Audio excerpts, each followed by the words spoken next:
মা কোথায় আছে গো? বারান্দায় বসে আছি মনে হয়। মাকে চা দিয়েছো? দিয়েছি। আর বনুকে?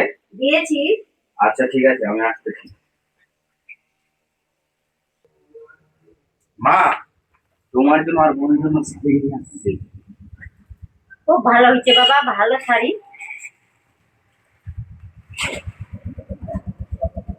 তোমার জন্য চা আনবো গো?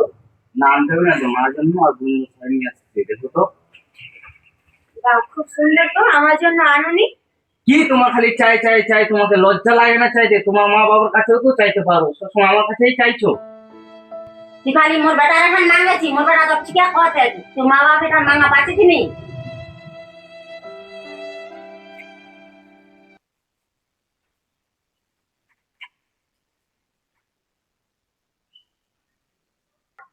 বোমা বোমা। কি মা? রান্না করলো? হ্যাঁ। কি তরকারি করলো? রুটি আর আলু ভাজা। দাঁড়িয়ে শুনে তুই উলা তরকারি করলো, মোর বেটি খাতে উলা তরকারি।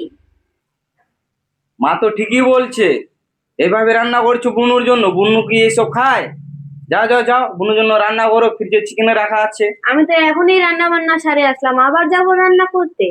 তো তুমি কি করতে আসছো এখানে? ঘুমাতে? যাও রান্না করতে, যাও রান্না করতে যাও। একবার রান্না করলে কি দুবার রান্না করা যাবে না? যাও বুনুর জন্য চিকেন রান্না করতে যাও।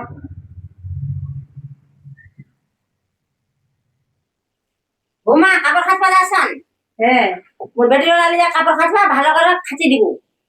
মোর বেটি তা উঠে নি ঘুম থেকে 11টায় উঠবে। কি? তোর বেটি জামা কাপড় লা মুই খাঁচি দিই? মা, তোর বেটি নিন্দা উঠে 11টার সময় এক কাজ কর। তোরা তো দেখে হাঁটছে, যাবো না তুই দে আর যদি নি পারিস তো একটা কাজের মাসি রাখিস। এত বড় কথা তুই কছি, মুখে মুখে মোর সঙ্গে তুই তর্ক করাছি? হ্যাঁ, কি মায়ের সাথে তুমি তর্ক করছো? দিব না একটা? আমারও কিন্তু হাত আছে, আমিও দেবো একটা। তোমার বোনের জামা কাপড় কি আমি খেতে দেবো? আজ থেকে তুমি তোমার নিজের জামা কাপড় নিজেই খাচ্বা।